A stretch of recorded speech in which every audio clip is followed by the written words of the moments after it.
Consider the overwhelming wave of relief when you meet someone who just gets it. Every obscure interest you have, they share. Every quiet wound you carry, they seem to understand perfectly.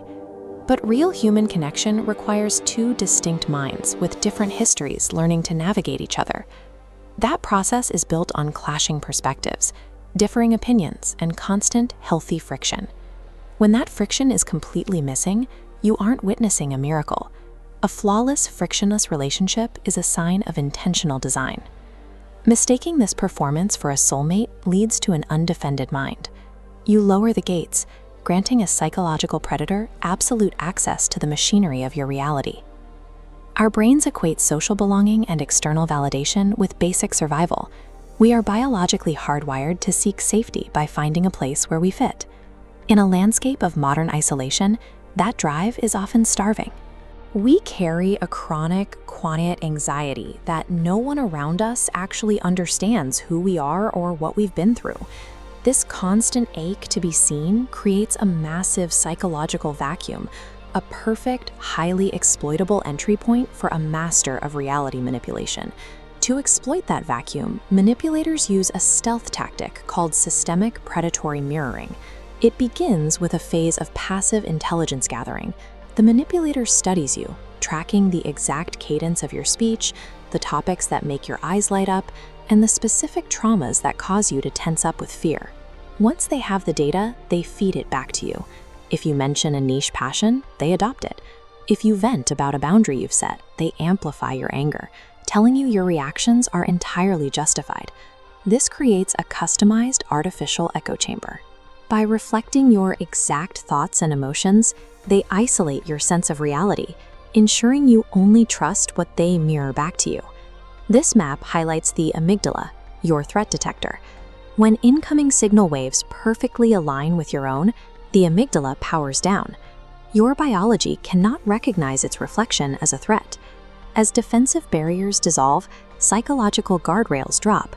You feel entirely safe, despite facing a predator. In this state of manufactured safety, you voluntarily hand over your deepest vulnerabilities. You provide the manipulator with a complete structural map of your mind, showing them exactly where the entry points are. Once the emotional enslavement is complete, the manipulator withdraws that warmth. They don't argue, they simply replace the mirror with a cold, stony mask of disapproval during a minor disagreement. After months of intoxicating agreement, this sudden silence hits the brain like an absolute physical shock. Because the validation was so absolute, your brain defaults to a terrifying assumption. If my perfect mirror says I am wrong, I must be losing my mind. You enter a state of panic.